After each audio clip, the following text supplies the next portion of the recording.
রমজান মাসে এমন কি হয়েছে যেই কারণে রমাদান মাসকে আমরা সম্মান করি, সওম রাখি এবং রমাদান মাসকে কেন্দ্র করে আমরা বিভিন্ন নেক আমল করে থাকি? এর বিশেষ ঘটনাটা কি, বিশেষত্ব কি? আল্লাহ পাক এর উত্তর দিয়েছেন সূরাতুল বাকারা এর 185 নম্বর আয়াতে। আল্লাহ রাব্বুল আলামিন বলছেন, বা'দা আউযু বিল্লাহি মিনাশ শাইতানির রাজীম, আল্লাহ পাক বলছেন, শাহরু রমাদান আল্লাযী উনজিলা ফীহিল কুরআন, রমাদান সেই মাস যেই মাসে কুরআনুল কারীম নাজিল করা হয়েছে। কি নাজিল করা হয়েছে? রমাদান সেই মাস যেই মাসে কুরআনুল কারীম নাজিল করা হয়েছে। হুদাল লিন্নাস, পুরো মানব জাতির জন্য হেদায়েত স্বরূপ। ওয়া বাইয়িনাতিন মিনাল হুদা ওয়াল ফুরকান, কোরআন হচ্ছে বাইয়িনাত, সুস্পষ্ট প্রমাণ, নিদর্শন, এবং ফুরকান, সত্য মিথ্যা, ন্যায় অন্যায়ের একমাত্র মানদণ্ড। সত্য মিথ্যা, হক বাতিল, ন্যায় অন্যায় এর মানদণ্ড কি মানুষের জ্ঞান নাকি আল্লাহর ওহী? আল্লাহ পাকের সর্বশেষ ওহীর নাম কি? তাওরাত, জাবুর, ইনজিল না কোরআন? আল্লাহ পাক বলছেন সর্বশেষ ওহী, সত্য মিথ্যার চূড়ান্ত মানদণ্ড আল কোরআন আল্লাহ পাক নাজিল করেছেন রমাদান মাসে। বলেন সুবহানাল্লাহ। রমাদান মাসে একটা রাত আছে, লাইলাতুল কদর। লাইলাতুল কদর 27 রমজানেই হবে জরুরি না। শেষ দশকের বিজোড় রাতগুলোর যে কোনো রাতে লাইলাতুল কদর হতে পারে। হতে পারে 21-এর রাত, হতে পারে 23 বা 25 বা 27 বা 29। ইন্না আনজালনাহু ফি লাইলাতুল কদর, আল্লাহ পাক বলছেন নিঃসন্দেহে আমি কোরআনকে নাজিল করেছি লাইলাতুল কদরে। ওয়া মা আদরাকা মা লাইলাতুল কদর, হে নবী আপনি কি জানেন লাইলাতুল কদর কি জিনিস? লাইলাতুল কদরি খায়রুম মিন আলফি শাহর, এই রাতটা হচ্ছে হাজার মাসের চাইতে উত্তম। কোরআন নাজিল করার কারণে লাইলাতুল কদর হাজার মাসের চেয়ে উত্তম। এই লাইলাতুল কদরে আপনি ইবাদত করলে হাজার মাস ইবাদতের নেকি পাবেন ইনশাআল্লাহ। সুবহানাল্লাহ। তানাজ্জালুল মালায়েকাতু ওয়ার রূহ, এই রাতে মালায়েকা নাজিল হন, অবতীর্ণ হন বা অবতরণ করেন এই পৃথিবীতে, এবং জিবরাইল আলাইহিস সালাম এই পৃথিবীতে আসেন, নেককার বান্দাদের জন্য দোয়া করতে থাকেন। সালামুন হিয়া হাত্তা মাতলাইল ফজর, সকাল পর্যন্ত এই রাতে শান্তি বিরাজ করে। এই রাতে জিবরাইল আলাইহিস সালাম ফেরেশতাদেরকে নিয়ে আসেন, প্রত্যেকটা কাজের ফয়সালা অর্থাৎ এক বছরের তাকদীর নতুন করে নবায়ন করা হয় লাইলাতুল কদরের রাতে। আল্লাহ পাক বলছেন এই কদরের রাতেই আমি কোরআন নাজিল করেছি। আর এই কোরআন যে মাসে নাজিল করা হয়েছে তার নাম কি? রমাদান মাস। তাহলে রমাদান মাসের সবচেয়ে গুরুত্বপূর্ণ বিষয়টা হচ্ছে আল কোরআন নাজিল হওয়া। এই তো কথা কি বুঝতে পারছেন? রমাদান মাসের সবচেয়ে গুরুত্বপূর্ণ ইভেন্টটা কি? আল কোরআন নাজিল হওয়া। যেই কোরআন নাজিল হওয়ার পরে আইয়ামে জাহেলিয়াতে আরবের যত নোংরা সংস্কৃতি ছিল সবকিছু ধুয়ে মুছে পরিষ্কার হয়ে গেছে, হয়নি? আইয়ামে জাহেলিয়াতে শিরক ছিল, আইয়ামে জাহেলিয়াতে সুদ ছিল, সুদ। আইয়ামে জাহেলিয়াতে মাদক দ্রব্যের প্রচলন ছিল, নারীর অবমাননা ছিল, মেয়েদেরকে জীবন্ত কবর দেওয়া হতো, জেনা ছিল, ব্যভিচার ছিল, ধর্ষণ ছিল, মেয়েদের অধিকার ছিল না, দাস প্রথা ছিল, জুলুম ছিল, অন্যায়, মারামারি, কাটাকাটি, রাহাজানি, যুদ্ধ বিগ্রহ, এগুলো আইয়ামে জাহিলিয়াতে পূর্ণ ছিল। এইরকম একটা জাহিলি সমাজকে মাত্র 23 বছরের ব্যবধানে আল্লাহ রাব্বুল আলামিন পরিবর্তন করে দিলেন। সুবহানাল্লাহ। কে পরিবর্তন করলেন? মুহাম্মদুর রাসূলুল্লাহ সাল্লাল্লাহু আলাইহি ওয়াসাল্লাম। কিসের মাধ্যমে পরিবর্তন করলেন? আল্লাহর ওহী, কোরআন এবং সুন্নাহর মাধ্যমে। কত বছরের ব্যবধানে? মাত্র 23 বছর। মাত্র 23 বছর। 23 বছর পরের মক্কায় গিয়ে আপনি দেখবেন কোনো সুদ নাই, কোনো শিরক নাই, কোনো মাদক নাই, কোনো নারীর অবমাননা নাই। সেখানে মেয়েদেরকে আর ধর্ষণ করা হচ্ছে না, সেখানে আর মাদক দ্রব্য মানুষ খাচ্ছে না, সেখানে ভাই ভাই হয়ে গেছে সবাই, একে অপরের সাথে কোনো মারামারি কাটাকাটি ভেদাভেদ নাই, সবাই একটা উম্মাহ হয়ে গেছে। তো এই যে 23 বছরে একটা নোংরা সমাজকে আলোকিত সমাজে পরিণত করা হলো কিসের মাধ্যমে? আল কোরআনের মাধ্যমে। আর সেই কোরআন নাজিল করা হয়েছে রমাদান মাসে। তাহলে এই রমাদান মাসে আমাদের সবচেয়ে বড় দায়িত্বটা কি? কোরআন কেন্দ্রিক জীবন গড়া, তাই নয় কি? কোরআন কেন্দ্রিক জীবন গড়া, কোরআন পড়তে শেখা, কোরআন মানুষকে শেখানো, কোরআনের অর্থটা বোঝা, কোরআনকে নিয়ে গবেষণা করা, কোরআনের দাওয়াত মানুষকে দেয়া এবং কোরআনের যে বিধান এটা বাস্তবায়নের চেষ্টা করা, এই তো কোরআন কেন্দ্রিক কাজ। তো এইগুলোই নবী সাল্লাল্লাহু আলাইহি ওয়াসাল্লাম এবং সাহাবায়ে কেরাম 23 বছর ধরে এই কাজগুলো করেছিলেন বলেই আইএমএ জাহিলিয়াত একটা আলোকিত সমাজে পরিণত হয়েছে। আমার কথা কি বুঝতে পারছেন? আলহামদুলিল্লাহ। এখন আসেন খুব সরল কথা বলি যে আমরা যারা মুসলিম আছি, কোরআন কেন্দ্রিক আমাদের কি কাজ করা উচিত, এই রমাদান মাসে আমরা কি করতে পারি, এবং রমজান মাস থেকে শিক্ষা নিয়ে সারা বছর এটাকে ধরে রাখতে পারি কিভাবে, এটাই মূল কথা। অনেক বেশি কথার প্রয়োজন নাই, মূল কথা কিন্তু অল্প। রমাদান মাসে আমাদের প্রথম দায়িত্ব হচ্ছে আল কোরআন পড়তে শেখা। আমরা কারা কারা কোরআন পড়তে জানি হাত উঁচু করে একটু। মাশাআল্লাহ, বেশিরভাগ মানুষই কোরআন পড়তে জানেন, আলহামদুলিল্লাহ। জাযাকুমুল্লাহ খায়রান, আল্লাহ পাক আপনাদেরকে বারাকাত দান করুন, দোয়া করি। প্রথম কাজ কোরআন পড়তে শেখা। পড়তে জানেন, আলহামদুলিল্লাহ। তবে আমি কিছু কথা বলি যেগুলো শুনলে হয়তো আপনার কাছে মনে হবে যে আরো ভালো করে পড়া শেখা উচিত। পড়তে শেখা খুব গুরুত্বপূর্ণ একটা কাজ, কিন্তু যেমন তেমন করে পড়তে শিখলে হবে না, মদ মাখরাজ তাজবিদের সাথে পড়তে হবে। যেমন একটা অক্ষর আছে কফ, বড় কফ, যেমন কফ দিয়ে একটা শব্দ আছে কুল। আপনারা সূরায় পড়ছেন নামাজে কুল হুয়াল্লাহু আহাদ, তাই পড়ছেন না? তো এই কুল শব্দের অর্থ হচ্ছে বলুন। কিন্তু আপনি যদি কফ এর মাখরাজটা ভুল করেন এবং কফ না বলে আপনি ছোট কাফ পড়েন এবং কুল না পড়ে আপনি কুল পড়েন, বলেন যে কুল হুয়াল্লাহু আহাদ, তাহলে অর্থটা পরিবর্তন হবে। অর্থ দাঁড়াবে খাও আল্লাহ এক এবং অদ্বিতীয়। আমি কি বুঝাতে পারছি? শুধুমাত্র কফ এর উচ্চারণ সঠিকভাবে না করার কারণে আপনার অর্থ পরিবর্তন হয়ে গেছে, বলো এর জায়গায় খাও অর্থ চলে এসেছে। আপনি পড়ছেন আল্লাহু আকবার, আলহামদুলিল্লাহি রাব্বিল আলামিন, এই তো আপনি পড়ছেন আলহামদুলিল্লাহ। শব্দটা কি? আলহামদুলিল্লাহ। এই হা এর মাখরাজ কোথায়? হা এর মাখরাজ কোথায় বলেন একজন? কণ্ঠনালীর মাঝখান থেকে। এখান থেকে আপনি উচ্চারণ করছেন আলহামদুলিল্লাহি রাব্বিল আলামিন। অর্থ দাঁড়াচ্ছে সমস্ত প্রশংসা জগৎ সমূহের রব আল্লাহর জন্য, ঠিক আছে? কিন্তু আপনি এই হায়ে হত্তির জায়গায় যদি হায়ে হাওয়াস পড়েন, যার মাখরাজ অন্য জায়গা থেকে, আপনি পড়ছেন ফর এক্সাম্পল আলহামদুলিল্লাহি রাব্বিল আলামিন, যেমনটা অনেকেই পড়ে থাকে। কেমন আছেন? আলহামদুলিল্লাহ ভালো আছে, তাই না? কেমন আছেন? আলহামদুলিল্লাহ ভালো আছে। তো আলহামদুলিল্লাহ না বলে সে বলেছে আলহামদুলিল্লাহ। ওই যে হায়ের উচ্চারণ পরিবর্তন হয়ে গেছে, এই কারণে অর্থ পরিবর্তন হয়ে দাঁড়াবে যে সমস্ত নিন্দা আল্লাহর জন্য, যিনি জগৎ সমূহের রব। আমার কথা কি বুঝতে পারছেন? শুধু হায়ের মাখরাজ ভুল হওয়ার কারণে এই সমস্যা হলো। তাই যারা পড়তে শিখেছি আরো ভালো করে পড়তে শিখি, মদের সাথে, মাখরাজের সাথে, তাজবিদের সাথে সমস্ত নিয়ম কানুনগুলো আবার চর্চা করি, যাতে আপনার তেলাওয়াতটা 100% বিশুদ্ধ হয়। আল্লাহ পাক তৌফিক দান করুন। ফর এক্সাম্পল একটা উদাহরণ দিচ্ছি, আলিফ লাম মিম, সূরা বাকারার প্রথমে আছে না আলিফ লাম মিম? এই আলিফ লাম মিমের অর্থ আছে, কিন্তু আল্লাহ ছাড়া এই অর্থ কেউ জানেন না।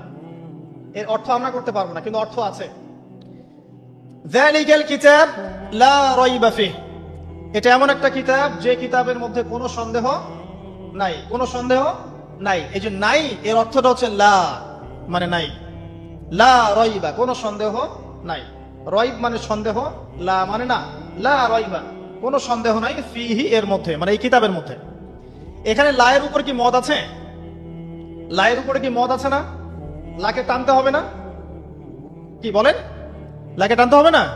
লাকে টানতে হবে, লা রাইবা ফি, লাকে টানতে হবে। এই যে বলি আমরা লা ইলাহা, লাই টান নাই? লা ইলাহা, লাই টান আছে না? আছে। ইল্লাল্লাহ, কোনো ইলাহ নেই আল্লাহ ছাড়া। তো এই যে আপনি পড়ছেন লা রাইবা ফি, ঠিক আছে, কিন্তু আপনি যদি মদটাকে ভুল করেন এবং আপনি পড়েন যালিকাল কিতাব লা রাইবা ফি, লায়ে কি করেন নাই? মদ করেন নাই, লাই আপনি টানেন নাই, কিন্তু পড়েছেন যালিকাল কিতাব লা রাইবা ফি।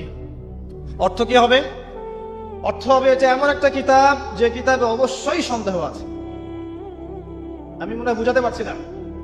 তখন অর্থ দাঁড়াবে এমন যে এটা এমন একটা কিতাব যেই কিতাবে অবশ্যই সন্দেহ আছে। যদি আপনি লাই টান না দেন তাহলে অর্থ পরিবর্তন হবে। আপনি পড়ছেন কুল ইয়া আইয়ুহাল কাফিরুন, বলুন হে কাফিররা, লা আ'বুদু, আমি ইবাদত করি না, মা তা'বুদুন, যার ইবাদত তোমরা করো বা তোমরা করছো। এখানেও লায়ের মধ্যে মদ আছে, লা আ'বুদু মা তা'বুদুন। কিন্তু আপনি যদি মদ না করেন, যদি পড়েন কুল ইয়া আইয়ুহাল কাফিরুন লা আ'বুদু মা তা'বুদুন, অর্থ কি হবে? বলুন হে কাফেররা, বলুন হে নবী, হে কাফেররা, আমি অবশ্যই তার ইবাদত করি যার ইবাদত তোমরা করো। নাউযুবিল্লাহ। আমি কি বুঝাতে পারছি ভাই? অক্ষরের পরিবর্তনের কারণে, উচ্চারণের পার্থক্যের কারণে, টান কম বেশি হওয়ার কারণে কোরআনের অর্থ ঈমান থেকে কুফরির দিকে যেতে পারে। কথা কি বুঝতে পারছেন? অতএব যারা কোরআন তেলাওয়াত করা শিখেছেন আবারও শেখেন, শেখার কোনো শেষ নাই। যদি এখন আমি কোরআন তেলাওয়াত আপনাদেরকে ধরি, দেখা যাবে অনেকের তেলাওয়াত ভুল পাওয়া যাবে, পাওয়া যাবে না? অতএব এই রমাদান মাসটাকে কাজে লাগান, রমজান মাসে কোরআন তেলাওয়াত করা শেখেন। ইমাম সাহেবের কাছে শেখেন, মুয়াজ্জিন সাহেবের কাছে শেখেন, আলেমের কাছে আসেন, মাদ্রাসায় যান। যদি এগুলো সুযোগ না থাকে, অনলাইনে অনেক কোর্স করানো হচ্ছে, অনলাইনে কোর্স করেন। সবচেয়ে ভালো হয় মাদ্রাসায় গিয়ে পড়লে। যদি মাদ্রাসায় পড়তে না পারেন, অনলাইন অফলাইনে কোর্সের মাধ্যমে শিখেন। আপনাকে শিখতে হবে, যে কোনো নিয়মে হোক শিখতে হবে। নুরানি পদ্ধতি বলেন, বৈজ্ঞানিক পদ্ধতি বলেন, যে নিয়মেই বলেন, আপনাকে বিশুদ্ধ করে শিখতে হবে। এবার শিখে ফেললে আপনি কি পাবেন? খুব সংক্ষেপে বলছি। শিখে ফেললে আপনি কোরআন তেলাওয়াত করবেন নিয়মিত। আমি পরামর্শ দেই, প্রত্যেক দিন এক পারা করে পড়েন। প্রত্যেক দিন এক পারা, তাহলে 30 দিন 30 পারা পড়া হবে। প্রত্যেক মাসে একটা করে খতম দিতে পারবেন, আপনি বছরে 12টা খতম দিতে পারবেন। যদি আপনি বিশুদ্ধ করে তেলাওয়াত করতে শেখেন, তাহলে রাসূল সাল্লাল্লাহু আলাইহি ওয়াসাল্লামের কিছু হাদিস আপনার জন্য। নবী সাল্লাল্লাহু আলাইহি ওয়াসাল্লাম বলেছেন, ইকরাউল কোরআন, তোমরা বিশুদ্ধ করে কোরআন তেলাওয়াত করো। ফাইন্নাহু ইয়াতি ইয়াউমাল কিয়ামাহ শাফিআন লিআসহাবিহি, কারণ কিয়ামতের দিন কোরআন তার পাঠকের পক্ষে সুপারিশ করবে। সুবহানাল্লাহ। তিনি বলছেন সূরা বাকারা এবং সূরা আলে ইমরান সুপারিশ করবে, ওই পাঠকের উপরে ছায়া প্রদান করবে। কিয়ামতের মাঠে কোনো ছায়া থাকবে? আল্লাহর আরশের ছায়া থাকবে, কোরআন আপনাকে ছায়া দিবে। সূরা আলে ইমরান, সূরা বাকারা আপনাকে ছায়া দিবে। বিশুদ্ধ করে তেলাওয়াত করা শিখলে আপনি রাত্রে বেলা সূরা মুলক তেলাওয়াত করবেন। কোন সূরা? সূরা মুলক। যে ব্যক্তি রাতের বেলা তেলাওয়াত করে, এই ব্যক্তি মৃত্যুবরণ করলে ইনশাআল্লাহ তাআলা তার কবরের আযাব হবে না। কবরের আযাব কি চারটাখানি কথা? সূরা মুলক তেলাওয়াত করলে এই ব্যক্তিকে সূরা মুলক কবরের আযাব থেকে বাঁচিয়ে দিবে ইনশাআল্লাহ। 30টা আয়াত মুখস্থ করে ফেলতে পারেন। কোরআন তেলাওয়াত করা শিখলে আপনি আয়াতুল কুরসি পড়তে পারবেন। কোনটা? আল্লাহু লা ইলাহা ইল্লা হুয়াল হাইয়ুল কাইয়ুম, এখান থেকে শেষ পর্যন্ত। সূরা বাকারার আয়াত নাম্বার 255। প্রত্যেক ফরজ নামাজের পর যে ব্যক্তি বিশুদ্ধ করে আয়াতুল কুরসি তেলাওয়াত করবে, মৃত্যু ছাড়া তার জান্নাতে যাওয়ার কোনো বাধা নাই। সুবহানাল্লাহ। আর ছোট্ট সূরা আছে কিছু, সূরা ফালাক, সূরা নাস, সূরা ইখলাস। সকালে 3 বার সূরা ইখলাস, 3 বার ফালাক, 3 বার নাস। বিকেল বেলা বা সন্ধ্যার পরে 3 বার সূরা ইখলাস, 3 বার ফালাক, 3 বার নাস। নবী সাল্লাল্লাহু আলাইহি ওয়াসাল্লাম বলছেন, এই ব্যক্তিকে দৃশ্য অদৃশ্যের যাবতীয় ক্ষতি থেকে বাঁচানোর দায়িত্ব আল্লাহ নিয়ে নেবেন ইনশাআল্লাহ। কোনো বিপদ আপদ বালা মুসিবত হঠাৎ করে আপনাকে আক্রমণ করবে না ইনশাআল্লাহ। এরপর আছে সূরা বাকারার শেষের 3টা আয়াত, লিল্লাহি মা ফিস সামাওয়াতি, এখান থেকে ফানসুরনা আলাল কওমিল কাফিরিন পর্যন্ত। নবী সাল্লাল্লাহু আলাইহি ওয়াসাল্লাম বলেছেন, যে ব্যক্তি রাতের বেলা এই আয়াতগুলো তেলাওয়াত করবে, সারা রাত নফল নামাজ পড়লে যে নেকি হতো, এই 3টা আয়াত তেলাওয়াত করলে সে নেকি হয়ে যাবে ইনশাআল্লাহ। এই যে চারটাখানি কথা। সূরা আলে ইমরানের শেষের 10টা আয়াত রাতের বেলা তেলাওয়াত করা সুন্নাহ, সারা রাত নফলের নেকি পাওয়া যায়। সূরাতুল কাফিরুন, কুল ইয়া আইয়ুহাল কাফিরুন, এই সূরাটা যদি কেউ ঘুমানোর সময় পাঠ করে, রাতে শোয়ার সময় পাঠ করে, আল্লাহ নবীজি বলছেন সেই ব্যক্তিকে আল্লাহ পাক শিরকের পাপ থেকে বাঁচাবে। কোন পাপ? শিরকের পাপ। আর আমি অনেক লেকচারে বলেছি যে প্রতি 1000-এ 999 জন মানুষ জাহান্নামে যাবে। প্রতি 1000-এ 999 জন মানুষ জাহান্নামে যাবে। তাদের আমল নামায় যে পাপটা থাকবে তার নাম হচ্ছে শিরক। কথায় শিরক, কাজে শিরক, বিশ্বাসে শিরক। আর এই শিরকে এখন আমরা হাবুডুবু খাচ্ছি। মুসলিমরা বিশ্বাস করে আল্লাহ ছাড়া অন্য কেউ সন্তান দিতে পারে, বিশ্বাস করে না? বিশ্বাস করেন? মানুষ এখন বিশ্বাস করে আল্লাহ ছাড়া অন্য কেউ মহাবিশ্ব সৃষ্টি করেছে, বা মহাবিশ্ব এমনি এমনি সৃষ্টি হয়েছে বিগ ব্যাং এর মাধ্যমে, আল্লাহ সৃষ্টি করে নাই। মানুষ মনে করে জমিনে মানুষের বিধান চলবে, আল্লাহর বিধান জাদুঘরে থাকবে, এটা মানুষ মনে করে। মানুষ মনে করে মানুষ আল্লাহর হালালকে হারাম করতে পারে, আল্লাহর হারামকে হালাল করতে পারে। এটা মানুষের স্বাধীনতা, বাক স্বাধীনতা, ব্যক্তি স্বাধীনতা মানুষ মনে করে। মানুষ মনে করে যে আল্লাহ ছাড়া অন্য কাউকে সেজদা করা যায়, আল্লাহ ছাড়া অন্য কেউ সন্তান দিতে পারে, আল্লাহ ছাড়া অন্য কেউ ভালো মন্দের মালিক, জীবন মৃত্যুর মালিক, কল্যাণ অকল্যাণের মালিক। মানুষ এগুলো মনে করে। মানুষ এখন শিরকে হাবুডুবু খাচ্ছে, বিশ্বাসে শিরিক করে, কথায় শিরিক করে, অথবা কাজে শিরিক করে। মুসলিমরা আল্লাহ ছাড়া অন্য কাউকে সেজদা করে না, মুসলিমরা কবরে সেজদা করে না, মাজারে সেজদা করে না, মুসলিমরা কবরকে কেন্দ্র করে তাওয়াফ করে না, মুসলিমরা হাতে সুতা বালা পড়ে না, মুসলিমরা হাতে আংটি পড়ছে এবং মনে করছে যে এই আংটি ওকে রোগ থেকে বাঁচাবে, এই সুতা ওকে রোগ থেকে বাঁচাবে। মুসলিমরা চন্দ্র সূর্য গ্রহ নক্ষত্রের কাছ থেকে কল্যাণ কামনা করে। মুসলিমরা মনে করে যে মানুষ আগামীকালকের আবহাওয়া বলতে পারে। মুসলিমরা রাশি চক্রে বিশ্বাস করে। মুসলিমরা টিয়া পাখির কথায় বিশ্বাস করে। দেখেন রাস্তার পাশে টিয়া পাখি বসে আছে, ভাগ্য গণনা করছে। এগুলো মুসলিমরা করে। শিরকের শেষ নাই। আমি একটা বইয়ের নাম বলি মাঝে মাঝেই, বইটার নাম হচ্ছে কিতাবুত তাওহীদ। কি নাম? কিতাবুত তাওহীদ। এই বইটা বাসায় কিনেন, দেখবেন শিরিক কত প্রকার, কি কি সবকিছু লেখা আছে এবং কত ভাবে আমরা শিরিক করি এটা লেখা আছে এখানে, বাঁচবেন কিভাবে সেটাও লেখা আছে। যাই হোক, সূরাতুল কাফিরুন যে ব্যক্তি শোয়ার সময় পড়বে, আল্লাহ পাক তাকে শিরকের পাপ থেকে বাঁচিয়ে রাখবেন ইনশাআল্লাহ। আল্লাহ পাক শিরকের একটা গোপন পাপ আছে, গোপন শিরক, রিয়া, মানুষকে দেখানোর জন্য আমল করা, লোক দেখানো আমল, এটা থেকেও আল্লাহ পাক বাঁচাবে সেই ব্যক্তিকে, যে ব্যক্তি সূরা কাফিরুন রাতের বেলা তেলাওয়াত করবে ঘুমানোর সময় ইনশাআল্লাহ তাআলা। আর অনেক সূরা আছে। কারো যদি চোখ লাগা, বদনজর, জিন ঘটিত কোনো সমস্যা হয়, সূরা জিনের প্রথম 10টা আয়াত পরে দম করে ফু দিবেন, দেখবেন ইনশাআল্লাহ রোগী ভালো হয়ে গেছে ইনশাআল্লাহ। কারো যে কোনো অসুস্থতা থাকলে চিকিৎসা করবেন, ওষুধপত্র খাবেন, সব ঠিক আছে। তার আগে সূরা ফাতিহা পড়বেন। সূরা ফাতিহা পড়ে নিজের গায়ে দম করবেন, পানিতে দম করে খাবেন, দেখবেন সূরা ফাতিহার মধ্যে শিফা আছে। সূরা ফাতিহার মধ্যে শিফা আছে। এই সূরা আরেকটা নাম হচ্ছে আয়াতুশ শিফা। এই সূরার মধ্যে শিফা আছে, আরোগ্য আছে, আর অনেক আয়াত আছে, এগুলো বলতে গেলে সময় শেষ হয়ে যাবে। প্রথম যে কাজ আমাদের, সেটা হলো আল কোরআনকে বিশুদ্ধ করে পড়তে শেখা। আমার কথা কি বুঝতে পারছেন? যারা পড়া শিখেছেন আবার পড়া শিখেন। কারণ কি আমি বললাম, আপনার অক্ষরের পার্থক্যের কারণে, মদ মাখরাজের পার্থক্যের কারণে, তাজবিদের নিয়মের ভুল ত্রুটির কারণে অর্থ পরিবর্তন হয়ে যেতে পারে। তখন সারাটা জীবন আপনি ভুল পড়ে যাবেন। আর আমি এটা আপনাকে হলফ করে বলতে পারি যে আপনি কোরআন যতটুকু তেলাওয়াত করছেন এবং নামাজে যে আরবিগুলো পড়ছেন, এগুলোর মধ্যে অনেক ভুল ভ্রান্তি আছে, আপনি জানেন না। যদি আপনি কোনো আলেমের কাছে যান, তাকে শোনান, তিনি আপনার ভুল ধরাতে পারবেন। অতএব আবার বিশুদ্ধ করে পড়া শেখেন। আল্লাহ পাক তৌফিক দান করুন। নবীজি বলেছেন সাল্লাল্লাহু আলাইহি ওয়াসাল্লাম, মান ক্বারাআ হারফাম মিন কিতাবিল্লাহি ফালাহু হাসানা। কেউ যদি একটা হরফ তেলাওয়াত করে কোরআনের, তার নেকি হবে কত নেকি? আল হাসানাতু কা'আশরি আমসালিহা, এক নেকি 10 দিয়ে গুণ করা হবে। অর্থাৎ একটা হরফ তেলাওয়াত করলে 10 নেকি হবে ইনশাআল্লাহ।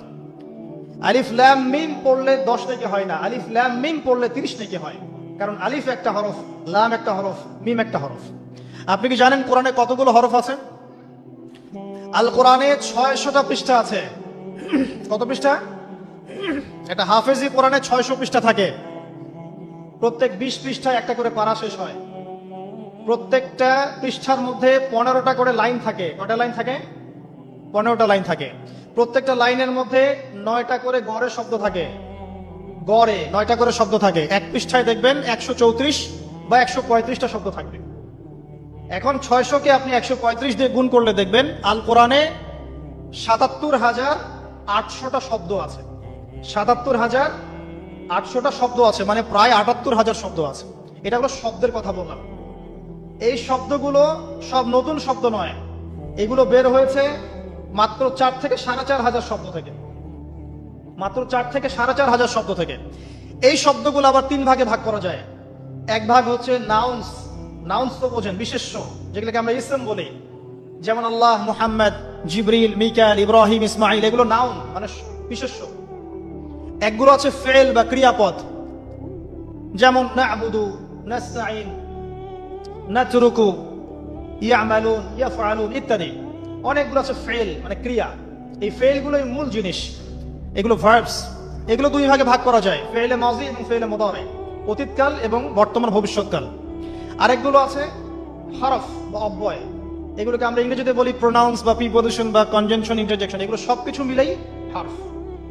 এই অল্প কিছু শব্দ থেকে কোরআনের ৭৮,০০০ শব্দ বের হয়েছে। কোরআনের যদি কেউ ৪০০ থেকে ৫০০টা মাজদার জানে, মাত্র ৪০০ থেকে ৫০০টা মাজদার, ইনশাআল্লাহ তাআলা সে কোরআনের ৭০% অনুবাদ করতে পারবে ইনশাআল্লাহ। কথা কি বুঝতে পারছেন? হয়তো কিছু বুঝতে পারছেন না।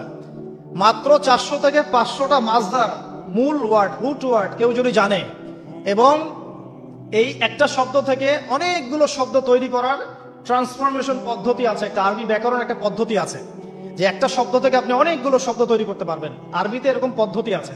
এই পদ্ধতিটা যদি সে জানে এবং এই সিনোনিমস গুলো, ভোকাবুলারি গুলো মনে রাখতে পারে, মাজদার গুলো মনে রাখতে পারে, ইসম গুলো মনে রাখতে পারে, হরফের ব্যবহারগুলো জানে, সে ইনশাআল্লাহ তাআলা অল্প সময়ের মধ্যে ৭০% কোরআনের অনুবাদ করতে পারবে ইনশাআল্লাহ। বাকি 30% কি হবে সেটা নিয়ে পরে চিন্তা করা যাবে।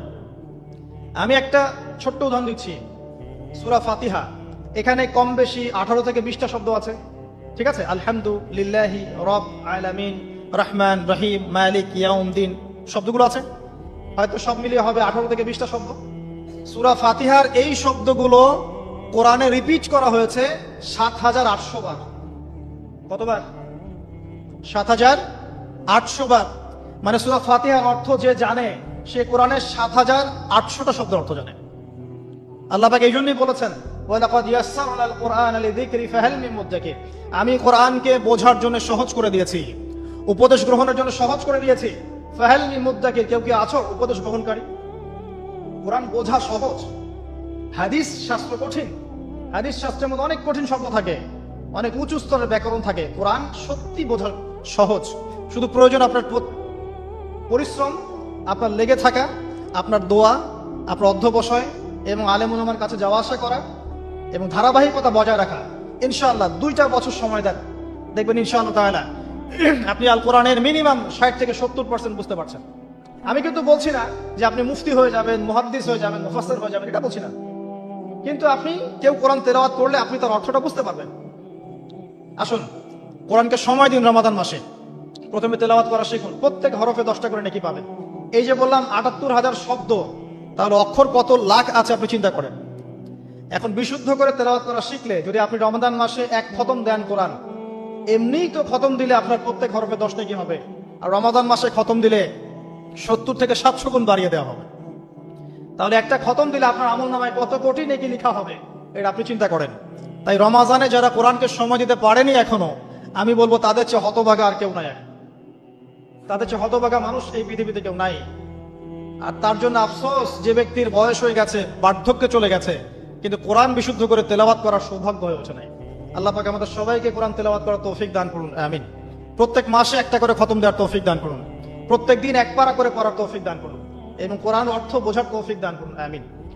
কোরআন তিলাওয়াত করা শেখার পরে কি করবেন? কিছু অংশ হিফজ করবেন, কিছু অংশ মুখস্থ করবেন। যারা পুরো মুখস্থ করে তাদেরকে আমরা বলি হাফেজে কোরআন, তাই তো? আমরা যারা হাফেজ হতে পারি নাই, আমাদের বাচ্চাদেরকে হাফেজ বানানো যায় না? আমার ছেলে, আমার মেয়ে, আপনার ছেলে, আপনার মেয়ে হাফেজ হতে পারে না? আর আমরা সারা জীবনে কত শত বই মুখস্থ করেছি। কেমিস্ট্রির ওই যে পর্যায় সারণী আপনার মুখস্থ, ফিজিক্সের সূত্রগুলো মুখস্থ, এই যে হায়ার ম্যাথের কঠিন কঠিন সূত্র মুখস্থ, ইকোনমিক্স মুখস্থ। আপনার বিসিএস কোচিং করছেন, আপনি কোন সাহিত্য কে লিখেছে, কোন কবিতা কে লিখেছে, কোন কবির জন্ম কবে, মৃত্যু কবে, সব মুখস্থ, তাই না? আমরাও তো পড়েছি এগুলা। তো এগুলো মুখস্থ করায় না? কত গল্প, প্যারাগ্রাফ, রচনা আপনি মুখস্থ করেছেন। কোরআন 600 পৃষ্ঠার একটা কিতাব, আপনি মুখস্থ করতে পারবেন না, এটা কিন্তু বিশ্বাসযোগ্য কথা নয়। বরং পৃথিবীর কোন বই মানুষ হুবাহু বলতে পারে না কোরআন ছাড়া। বেদ মানুষ কি মুখস্থ বলতে পারে? বাইবেল মানুষ মুখস্থ বলতে পারে? জাবুর, ইনজিল মানুষ মুখস্থ বলতে পারে? কোরআন ছাড়া কোনো কিতাবই মানুষ মুখস্থ বলতে পারে না। কিন্তু কোরআন, আজকে যদি কোরআন পৃথিবী থেকে মুছে ফেলা হয়, মানে পৃথিবী থেকে সমস্ত কোরআনের কপি যদি আজকে মুছে ফেলা হয়, কালকে দেখবেন আগামীকাল কোরআনের হাফেজরা কোরআন আবার লিখে ফেলবে ইনশাআল্লাহ। এটাই কোরআন। ইন্না নাহনু নাযালনা যিকরা ওয়া ইন্না লাহু লাহাফিজুন। আমি এই কোরআন, এই জিকির নাযিল করেছি, আর আমি আল্লাহ এর হেফাজত করব, আল্লাহ পাক দায়িত্ব নিয়েছে। অতএব আমরা হাফেজ হওয়ার চেষ্টা করি। এখন কথা হচ্ছে আমরা সবাই তো আর 30 পারা হাফেজ হতে পারবো না, তাই তো? তাহলে আমি কিছু ইম্পর্টেন্ট সূরা বলছি, কিছু ইম্পর্টেন্ট সূরা, ইম্পর্টেন্ট আয়াত, এগুলো সবাই মুখস্থ করবেন, পারবেন?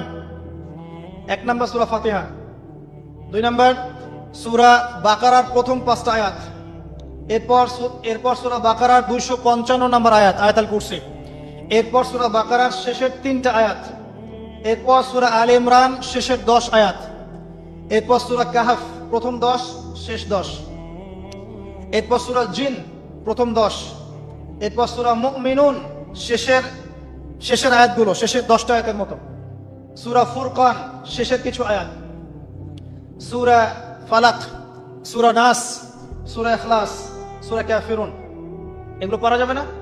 সূরা হাশর শেষের 3টা আয়াত, সূরা হাশরের শেষের আয়াতগুলো, সূরা হজের শেষের আয়াতগুলো, এরপরে আপনি পড়বেন সূরা তাহার কিছু আয়াত, তারপরে আছে সূরা বনী ইসরাইল এর কিছু আয়াত, সূরা মুলক মুখস্থ করবেন, সূরা মুলক, আর 2টা সূরা অবশ্যই মুখস্থ করবেন, সূরা আর রহমান, সূরা ইয়াসিন। এতটুকু পারা যাবে না?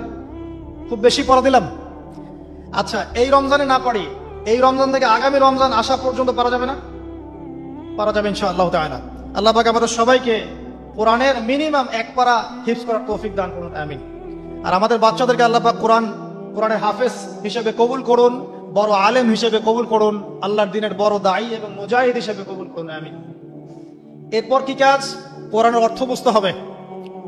বারবার একটা কথা বলি যে কোরআন তেলাওয়াত করলে প্রত্যেক হরফে 10 নেকি হবেই, অথবা 70 নেকি হবে, অথবা 700 নেকি হবে, কিন্তু অর্থ না বুঝলে কোরআনের মৌলিক হকটা আদায় হবে না। কিভাবে? যেমন আমি যদি বলি ওয়ালা তাকরাবুজ জিনা, কতজন এর অর্থ বুঝেছেন? হাত তোলেন দেখি। এই কয়েকজন অর্থ বুঝেছেন, বাকিরা বোঝেন নাই। যারা বোঝেন নাই তাদেরকে যদি আমি এখন বলে দেই যে ভাই বা চাচা, ওয়ালা তাকরাবুজ জিনা এর অর্থ হচ্ছে জেনার ধার কাছেও যেও না, এবার কি সে অর্থ বুঝতে পারে নাই? এখন এই যে সে অর্থটা বুঝতে পারলো, সে কি এই আয়াত থেকে হেদায়েতটা পেয়েছে না? জেনার কাছে যাওয়া যাবে না শিক্ষাটা পেয়েছে না? যদি অর্থটা না বুঝতো, সে কি শিক্ষা পেত না? যদি আমি বলি ইত্তাকুল্লাহ ওয়া যারু মা বাকিয়া মিনার রিবা, আল্লাহকে ভয় করো, সুদের অবশিষ্ট অংশ ছেড়ে দাও, ওয়া ইল্লাম তাফআলু ফা'যানু বিহারবিন মিনাল্লাহি ওয়া রাসূলিহি, যারা অর্থ জানে না তারা কি হেদায়েত পেয়েছে? পাবে। কিন্তু যারা অর্থ বুঝেছে তারা বুঝতে পারবে যে হ্যাঁ, আল্লাহ এখানে বলছেন যে ব্যক্তি সুদ খায় সে যেন আল্লাহ এবং তার রাসূলের সাথে যুদ্ধের ঘোষণা শুনে না। কোরআনের অর্থ নিয়ে ওরা গবেষণা করে আমাদের বিরুদ্ধে বিভিন্ন কূটকৌশল চালছে, আর আমরা মুসলিমরা কোরআনের অর্থ বুঝতে যাচ্ছি না। এক শ্রেণীর মানুষ মনে করে যে কোরআনের অর্থ বুঝলে কিছু মানুষের ভাত আর টিকবে না জমিনের মধ্যে। কিছু মানুষ মনে করে যে কোরআনের অর্থ যদি সবাই বুঝে ফেলে তাহলে এক শ্রেণীর মানুষের ধর্ম ব্যবসা টিকবে না। আল কোরআনুল কারীম নির্দিষ্ট কিছু মানুষের জন্য নয়, পুরো মানব জাতির জন্যই। একজন অমুসলিম কি কোরআন পড়ে হেদায়েত পেতে পারে না? একজন হিন্দু ভাই সে কোরআন পড়ে কি এক ঈশ্বরে বিশ্বাস করে ইসলাম কবুল করতে পারে না? তো কোরআন থেকে হেদায়েত পেতে হলে তো অর্থটা জানতে হবে। সূরা ফাতিহা আপনি পড়ছেন, অর্থ যদি না বোঝেন আপনার নামাজে মনোযোগ কিভাবে আসবে? মালিকি ইয়াউমিদ্দিন আপনি বলছেন নামাজের মধ্যে, মালিকি ইয়াউমিদ্দিন, বিচার দিনের মালিক। তারপরেও যদি আপনি চিন্তা করেন আমি এই জমিনের মালিক, তাহলে কি হবে? ইয়াকা না'বুদু ওয়া ইয়াকা নাস্তাঈন, আমরা নামাজে বলছি আল্লাহ শুধু আপনারই ইবাদত করি, আপনার কাছেই সাহায্য চাই। এই ব্যক্তি কি মসজিদ থেকে বের হয়ে কবরে সিজদা করতে পারবে? সে তো নামাজে বলেছে আমি শুধু আপনারই ইবাদত করি, আপনার কাছেই সাহায্য চাই। অতএব অর্থ জানার দরকার আছে না? রুকুতে কি পড়ছি, তাসবিহতে সিজদায় কি পড়ছি, আত্তাহিয়াতুর অর্থ কি, দরুদ শরীফের অর্থ কি, দোয়া মাসুরার অর্থ কি, হাত তুলে আমরা কি দোয়া করি, এগুলো অর্থ বুঝলে নামাজে মনোযোগ বাড়বে না? কোরআন তেলাওয়াত করতে করতে অর্থ বুঝতে থাকলে আপনি কোরআনকে ফিল করতে পারবেন না, ভিতরে ঢুকতে পারবেন না। যখন আপনি অর্থটা বুঝবেন তখন দেখবেন আপনি কোরআনকে এত বেশি ফিল করবেন, মানে কোরআনকে আপনি ভিতর থেকে অনুভব করবেন যে কোরআন কি জিনিস, এর মধ্যে কত কাব্য আছে, সাহিত্য আছে, ইতিহাস আছে, কিসসা আছে, শিক্ষণীয় বিষয় আছে, জাহান্নামের আয়াত আছে, জান্নাতের আয়াত আছে, বৈজ্ঞানিক আয়াত আছে, কৃষির আয়াত আছে, আকাশকে নিয়ে আয়াত আছে, ব্যবসা নিয়ে আয়াত আছে, আপনার পরিবার নিয়ে আয়াত আছে, মহিলাদেরকে নিয়ে আয়াত আছে, পুরুষদেরকে নিয়ে আয়াত আছে, জীববিজ্ঞান নিয়ে কথা আছে, মহাকাশ নিয়ে কথা আছে। এমন কোনো বিষয় নাই যেটা আল্লাহ কোরআনে বলেন নাই। এমন কোনো বিষয় নাই যেটা আল্লাহ পাক কোরআনে বলেন নাই। যে কবি কাব্য বা সাহিত্য পছন্দ করে সে যদি সূরা হুদ পড়ে, সূরা শুআরা পড়ে, সে বুঝবে কাব্য সাহিত্য কাকে বলে। যে সাহিত্য উপন্যাস পছন্দ করে সে যদি সূরা ইউসুফ পড়ে, সূরা ইউসুফ, তাহলে বুঝবে যে উপন্যাস কাকে বলে, আহসানুল কসাস কাকে বলে। কেউ যদি এই ছন্দ চর্চা করতে ভালোবাসে সে সূরা রহমান পড়ে দেখুক ছন্দ কাকে বলে। কোরআনের এক একটা সূরা আপনি পড়েন, ভিতরে ঢোকেন, দেখবেন কোরআনকে আপনি ফিল করতে পারছেন। আর রমজান মাস ছাড়া অন্য কোন মাসে আপনি কোরআন চর্চা করবেন? রমজান মাস ছাড়া অন্য কোন মাসে কোরআনকে শিখবেন, বুঝবেন, আমল করবেন? আল্লাহ পাক বোঝার তৌফিক দান করুন, আমিন। আর অনেক কথা বলার ছিল কিন্তু সময় কম। এক কথায় কোরআন অর্থটা বোঝার চেষ্টা করেন। এখন অর্থ বুঝতে হলে কি করতে হবে? কঠিন। অর্থ বুঝতে হলে আপনাকে আরবির যে ক্লাসিক্যাল বইগুলো আছে ব্যাকরণের, সেগুলো পড়তে হবে। আর এই বইগুলো কি একা পড়া যাবে? উত্তর না, এই বইগুলো একা একা পড়া যাবে, উস্তাদের কাছে যেতে হবে। মিজান মুনশাহ করতে হবে আপনাকে, নাহু সরফের কিতাব পড়তে হবে, বালাগাতের কিতাব পড়তে হবে। এগুলো পড়ার পরে আপনি ইসম ফেল হরফ বুঝবেন, এসব আরবি শিখে পড়বেন, সফাতুল মাজদার পড়তে হবে, অনেক বই পড়তে হবে। পড়ার পরে আপনি বুঝতে পারবেন কোরআনের ভাষাটা কি। তবে সবাই তো আর এটা পারবে না, পারবে? সবার পক্ষে তো পসিবল না। তাহলে সবার জন্য একটা সলিউশন। আপনার কাছে যে তাফসীরটাকে ভালো মনে হয়, তাফসীরে মারিফুল কোরআন হোক, তাফসীর ইবনে কাসির হোক, তাফসীরে জালালাইন হোক, যেটা আপনার কাছে ভালো মনে হয় সেই তাফসীর বাসায় কিনেন। বাসায় কিনে প্রত্যেকদিন 10টা করে আয়াতের অনুবাদ পড়েন। পারবেন? এটা কি কঠিন? সহজ। কিন্তু অনুবাদ পড়লেই কিন্তু আপনি কোরআন বুঝতে পারবেন না, এটা মনে রাখেন। কোরআন অনুবাদটা কিন্তু কোরআন নয়, অনুবাদটা কিন্তু আমার ভাষায় আমি ট্রান্সলেট করেছি। কিন্তু আরবি থেকে আরবি বুঝতে না পারলে আপনি মূল কোরআনটা পাবেন না। আমি আসলে বুঝাতে পারছি না, মানে আমি বুঝছি জিনিসটা কিন্তু আমি আপনাকে বোঝাতে পারছি না। আরবি এই যে আপনার মনে করেন ওয়াদ-দুহা ওয়াল-লাইলি ইযা সাজা মা ওয়াদ্দা'আকা রাব্বুকা ওয়া মা ক্বালা ওয়ালাল আখিরাতু খায়রুল লাকা মিনাল উলা ওয়া লাসাওফা ইউ'তিকা রাব্বুকা ফাতারদা আলাম ইয়াজিদকা ইয়াতীমান ফাআওয়া ওয়া ওয়াজাদাকা দাল্লান ফাহাদা ওয়া ওয়াজাদাকা 'আইলান ফাআগনা فأما اليتيم فلا تقهر وأما السائل فلا تنهر وأما بنعمة ربك فحدث। এই যে আমি একটা সূরা তেলাওয়াত করলাম, আমি আরবি থেকে আরবি বুঝতে পেরেছি, আমি আরবি থেকে আরবি বুঝতে পারছি এটা, কিন্তু এর অর্থটা পড়লে আপনি আরবির ভিতরে ঢুকতে পারবেন না। আরবি যদি আপনি শিখেন, বোঝেন, আপনি ফিল করবেন যে কি দরদ দিয়ে আল্লাহ পাক কথাগুলো বলছেন। আলাম ইয়াজিদকা ইয়াতীমান ফাআওয়া, হে নবী আমি কি আপনাকে ইয়তীম অবস্থায় পাইনি, আপনাকে কি আশ্রয় দেইনি? এই যে কন্টেন্ট, ধারাবাহিকতা, প্রসঙ্গ, এর ফ্লেভার, এটা বুঝতে হলে আপনাকে আরবি ভাষা লাগবে। আর আরবি ভাষা শেখাটা নিজের উপরে ফরজ করে নেন। আমি এই কথাটা এত জোর দিয়ে কেন বললাম? ইমাম শাফিঈ রাহিমাহুল্লাহ বলেছেন, আরেক মাযহাবের ইমাম শাফিঈ রাহিমাহুল্লাহ, তিনি বলেছেন মুসলিমদের উপরে কোরআন শিক্ষাও যেমন ফরজ, কোরআনের ভাষা শিক্ষাও ফরজ। কারণ ভাষা না শিখলে কোরআন শিখতে পারবে না। আর আরবি ভাষা খুব সহজ, জানেন? আরবি ভাষা সহজ। বাংলা ব্যাকরণ যত কঠিন, আরবি ব্যাকরণ এত কঠিন নয়। বাংলা ব্যাকরণ কঠিন না? সন্ধি, কারক, বিভক্তি, সমাস পড়েছেন না? সমাস এত সহজ, কঠিন না জিনিসগুলো? আরবিটা সহজ। ইংরেজিতে আপনি টেন্স পড়ছেন, ভয়েস, ন্যারেশন, কত কি পড়ছেন না? কঠিন। আরবিটা কিন্তু সহজ। আর আপনি কোরআনের আরবিটুকু বোঝেন। আমি তো বলছি না সারাদিন আপনাকে আরবিতে কথা বলতে হবে, শুধু কোরআনের আরবিটুকু বোঝার চেষ্টা করেন, যাতে করে আপনি কোরআন, আল্লাহর কিতাব, আল্লাহর ভাষায় আপনি বুঝতে পারেন। আল্লাহ পাক তৌফিক দান করুন। আর যারা একেবারেই পারছেন না, অনুবাদ কিনেন, বাসায় তাফসীর কিনেন, বাসায় 10টা করে আয়াত পড়েন, অনুবাদ পড়েন। কিন্তু অনুবাদ পড়েই ফতোয়াবাজি করবেন না, অনুবাদ পড়ে ফতোয়াবাজি করবেন না। অনুবাদ পড়ে অনেকে কিন্তু আবার গোমরাও হয়ে গেছে। এক শ্রেণী মানুষও বের হয়েছিল, এখনো আছে, যে কোরআন মানি, হাদিস মানি না। অনুবাদ করে দেখবে যে অনুবাদে লেখা আছে ওয়ালাকাদ সাররাফনা ফি হাযাল কুরআন লিন-নাস মিন কুল্লি মাসাল, কোরআনে আল্লাহ পাক সব বিষয় ব্যাখ্যা করেছেন। তখন সে বলবে কোরআন যথেষ্ট, হাদিসের দরকার নাই। এই যে আল্লাহ পাক কোরআনে বলেছেন, দলিল আছে। তো কোরআন পড়েও মানুষ বিভ্রান্ত হতে পারে। কিন্তু অতএব অনুবাদ পড়ে যেটা বুঝবেন না, অবশ্যই আলেম ওলামার কাছে আসবেন। এবং আমি সবসময় বলি, বাংলাদেশের প্রেক্ষাপটে কওমি ঘরানার ওলামায়ে কেরাম যারা আছেন তাদের কাছে জ্ঞানের গভীরতা অনেক বেশি। এই কথাটা আমি বলেছি, বাস বলেছি, এর পিছনে অনেক ভিত্তি আছে।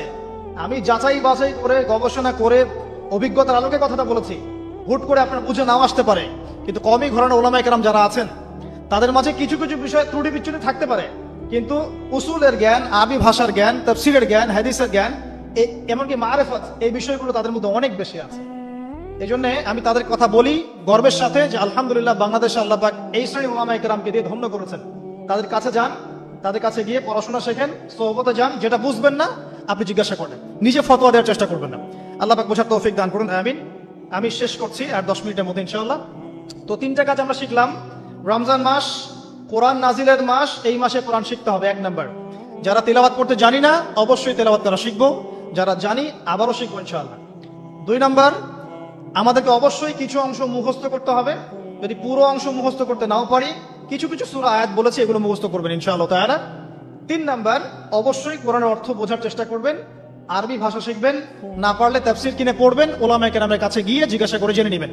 সব বিষয়ে নিজে ফতোয়া দিতে যাবেন না। 4 নাম্বার, রমাদান মাস শুধু কোরআন শিক্ষা এবং বোঝার মাস নয়, মানুষকে শেখানোরও মাস। যারা কোরআন আমরা জানি বুঝি, অন্যকে শেখাতে হবে। মসজিদ ভিত্তিক কোরআন শেখানোর ক্লাস চালু করতে হবে, মাদ্রাসা ভিত্তিক চালু করতে হবে, অনলাইনে চালু করতে হবে, অফলাইনে চালু করতে হবে। এবং রমজানের এই শিক্ষাটাকে সারা বছর ধরে রাখতে হবে।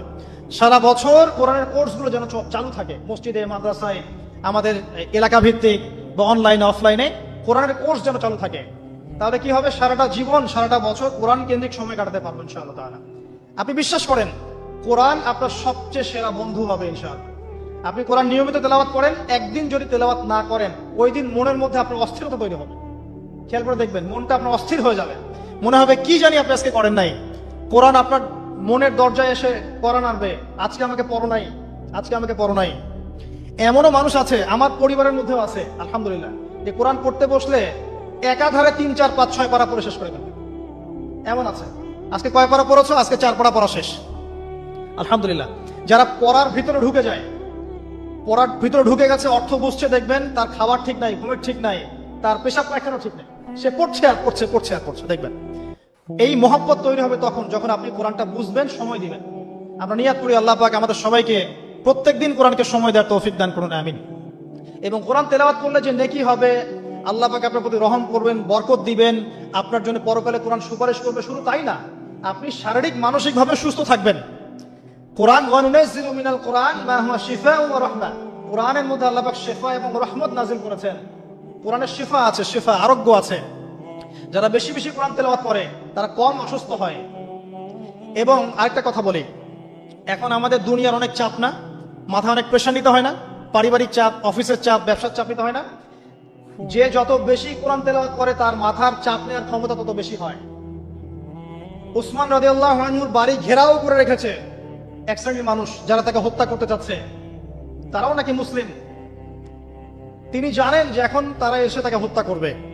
শেষ সময় হলে আপনি কি করতেন? কিছু একটা তো করতেন, পালানোর চেষ্টা করতেন, অথবা ওসিয়ত করতেন, বা কিছু একটা করতেন, বা ওদেরকে প্রতিহত করার চেষ্টা করতেন। উসমান রাদিয়াল্লাহু আনহু কোরআন খুলে তেলাওয়াত করতে শুরু করলেন। তেলাওয়াত করতে করতে করতে করতে এই 1 পারা কি 1.5 পারা এই কাছাকাছি এসেছেন, তখন ওরা পিছন থেকে তার দাড়িটা ধরে গলার মধ্যে ছুরি চালিয়ে দিয়েছে। উসমান রাদিয়াল্লাহু আনহু যিন্নুরাইন, দুইজন মেয়ের, রাসূল সাল্লাল্লাহু আলাইহি ওয়াসাল্লামের 2 মেয়ের জামাই, জান্নাতের সার্টিফিকেট প্রাপ্ত মানুষ, তাকে মানুষ জবাই করে হত্যা করেছে। তাকে মানুষ জবাই করে হত্যা করেছে। তার গলার থেকে এই রক্তের ফিনকি গিয়ে কোরআনের উপর গিয়ে পড়লো। শেষ আমল ছিল তার কোরআন তেলাওয়াত। মানুষ যখন কোরআনের মধ্যে ডুবে যায় তখন এখানেই শান্তি পায়। আর এখন আমরা শান্তি খুঁজছি মিউজিকের মধ্যে, তাই না? পর্নোগ্রাফির মধ্যে, সিরিয়াল দেখতে, ইউটিউবিং করতে, ফেসবুকিং করতে, আড্ডাবাজি করতে, ক্যারাম খেলতে, জুয়া খেলতে, এগুলোতে শান্তি খুঁজে। এগুলো শান্তি দেয় না, এগুলো সাময়িক বিমোহিত করে, সাময়িক একটা মজা দিবে আপনাকে, শান্তি দিবে না। কোরআনে ডুবে যান, আপনি শান্তি পাবেন, দেখবেন ইনশাআল্লাহ। আজকে বাসায় গিয়ে একটা রিকোয়েস্ট আমার, অনেক কিছুই তো বলতে পারি, একটা খালি কথা বলছি। সূরা ইউসুফ নাম শুনেছেন? সূরা ইউসুফ, সূরা ইউসুফটাকে ভালো করে পড়েন। জাস্ট একটা সূরা সূরা ইউসুফটাকে আজকে বাসায় গিয়ে প্রথম থেকে শেষ পর্যন্ত পড়েন। দেখেন কি ট্র্যাজেডি, কি ঘটনা। একজন নবী, তার এতগুলো সন্তান, একটা সন্তান অত্যন্ত সুন্দর, তার প্রতি হিংসা করা হয়। তার ভাগ্য দেখবেন, তার ভাগ্য ঘুরছে কিভাবে। একবার নবীর বাড়ি থেকে কুয়ার মধ্যে, কুয়া থেকে বাজারে, বাজার থেকে রাজপ্রাসাদে, রাজপ্রাসাদ থেকে জেলখানায়, জেলখানা থেকে এই যে একদম রাষ্ট্রপ্রধান। কি ভাগ্য ঘুরে ঘুরে আসছে, কি ট্র্যাজেডি। এর বালাগাত, এর ছন্দ, এর উপন্যাসের সাহিত্য আপনি পড়ে দেখেন। আল্লাহ পাক বলেছে আহসানাল কসাস, দুনিয়াতে সবচেয়ে সেরা গল্প হচ্ছে সূরা ইউসুফ। আজকে পড়ে দেখেন, পড়েন, কোরআন আপনার ভিতর ঢুকে যাবে ইনশাআল্লাহ।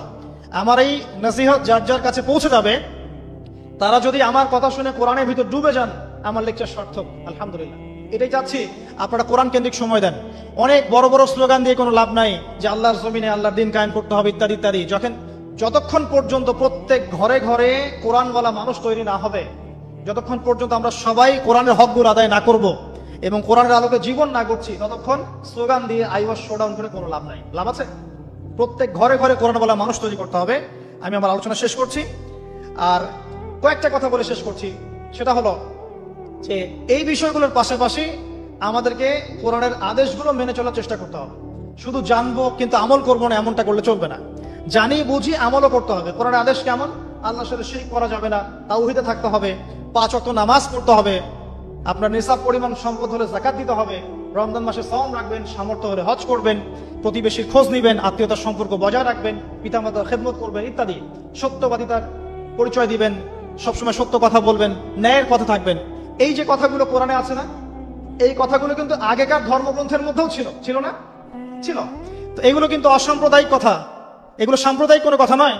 কারণ প্রত্যেক ধর্মগ্রন্থে এই কথাগুলো ছিল। সত্য কথা বলতে হবে, পিতামাতার খেদমত করতে হবে, মানুষের সাথে ভালো আচরণ করতে হবে, সব ধর্মগ্রন্থে ছিল। এগুলো কোরআনেও আল্লাহ পাক আবার নাজিল করেছেন। কি জন্য?